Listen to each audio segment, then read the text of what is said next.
ओम नमः शिवाय।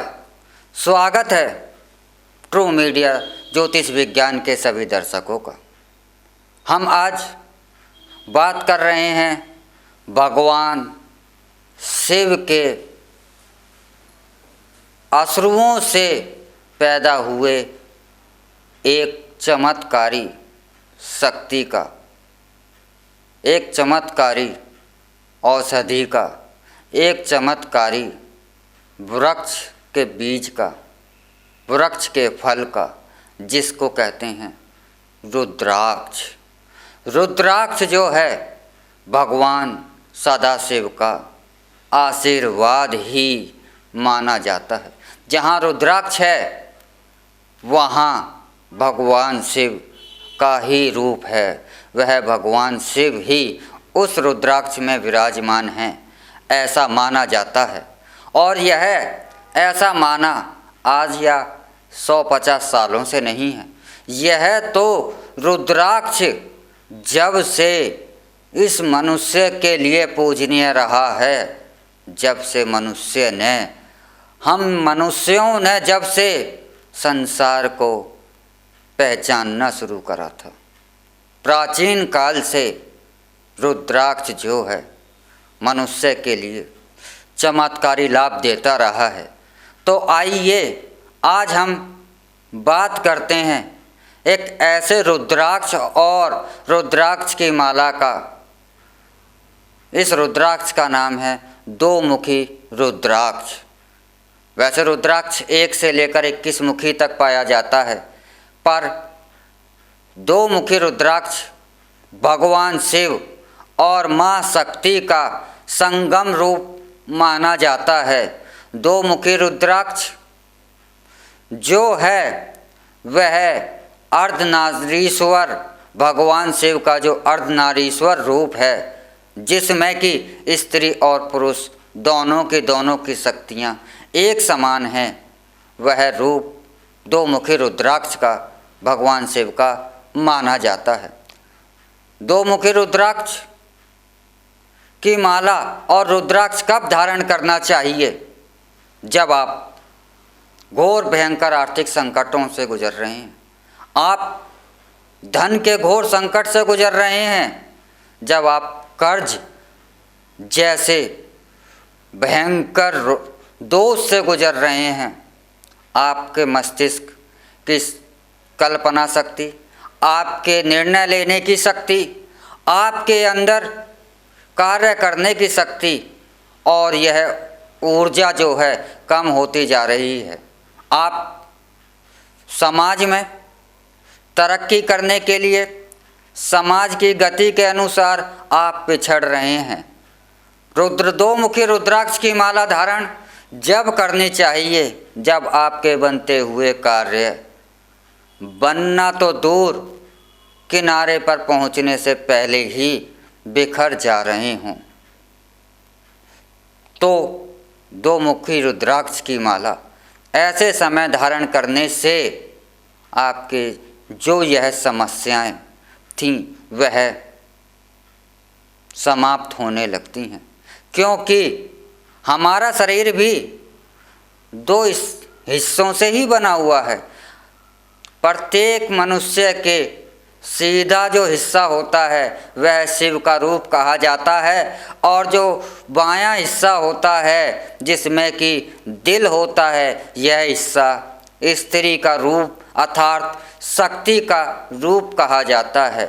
शक्ति का संचालन हम प्रत्येक शरीर के अंदर शरीर के बाएं हिस्से से ही होता है। इसी में हृदय को रखा गया है, क्योंकि शक्ति इस शरीर को संचालन की जो चल रही है वह यहीं से ही प्राप्त हो रही है। तो हमारा ये शरीर भी एक अर्धनारीश्वर रूप है, और अर्धनारीश्वर रूप की जब भगवान शिव की आराधना करी जाती है तो इसमें माँ भगवती माता काली की प्रसन्नता भी होती है और भगवान शिव की आराधना भी, दोनों का फल शिव और महाकाली का एक साथ प्राप्त हो जाता है। माँ दुर्गा की सभी शक्तियाँ दो मुखी रुद्राक्ष में पाई जाती हैं और भगवान शिव की भी सभी शक्तियों का अंश दो मुखी रुद्राक्ष में पाए जाते हैं। तो दो मुखी रुद्राक्ष माला बहुत चमत्कारी होती है। आज हम आपको यह भी दिखाते हैं कि दो मुखी रुद्राक्ष माला किस प्रकार की होती है। देखिए, यह दो मुखी रुद्राक्ष माला, अगर दाना बड़ा है तो आप इसके 27 दानों की माला पहन सकते हैं, और अगर दाने छोटे हैं तो 54 या 108 माला की दानों की माला ही आप धारण करें। दो मुखी रुद्राक्ष की माला धारण करने के लिए आपका सर्वश्रेष्ठ दिन जो होता है वह सोमवार, चंद्रवार होता है। इसी दिन आपको दो मुखी रुद्राक्ष की माला धारण करनी चाहिए। अब इसमें दो मुख कहाँ होते हैं? देखिए, दोनों साइड, जिसे हम धारियाँ कहते हैं, यह मुख कहे जाते हैं, एक मुख और दो मुख। तो यह दो मुख की माला धारण करने से मनुष्य के अंदर एक ऊर्जा का संचार कुछ समय के बाद ही इसे धारण करने से होने लगता है। उसके अंदर पॉजिटिव एनर्जी, पॉजिटिवनेस, सकारात्मकता और कुछ करने का जो जुनून उसके अंदर खुद ही पैदा होने लगता है। और यह धारककर्ता को, जिसने दो मुखी रुद्राक्ष की माला धारण की हुई है, यह उस व्यक्ति को, उस धारक व्यक्ति को उसके गंतव्य पर पहुंचा देती है जिस मकसद से उसने यह माला धारण करी है। दो मुखी रुद्राक्ष की माला धारण करने से आपके अंदर आध्यात्मिकता की शक्ति का भी जागृत होता है और यह मोक्षदायिनी भी कही जाती है, क्योंकि जब अध्यात्म की शक्ति जागृत होती है तो मानव का, मनुष्य का ध्यान ईश्वर में लगता है, और ईश्वर में जिसका ध्यान लग जाता है वह संसार के इस जनन मरण के चक्कर से मुक्त हो जाता है। तो दो मुखी रुद्राक्ष की माला इस ओर भी जातक को, धारक को ले जाती है।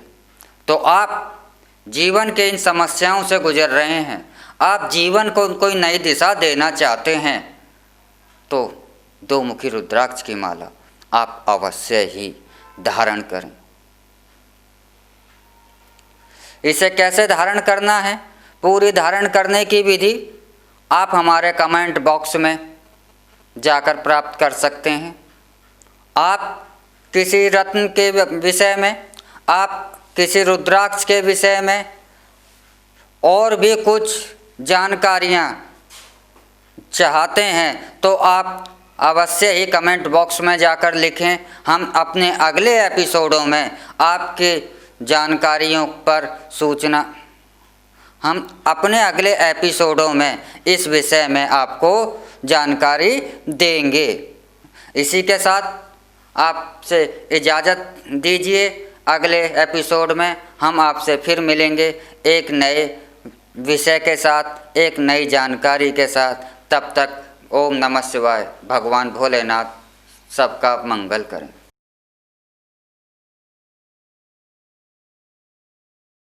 अगर आप ये वीडियो YouTube पर देख रहे हैं तो हमारे चैनल को सब्सक्राइब करें और बेल आइकन को दबाना ना भूलें। अगर आप Facebook पर ये वीडियो देख रहे हैं तो हमारे पेज को लाइक करें।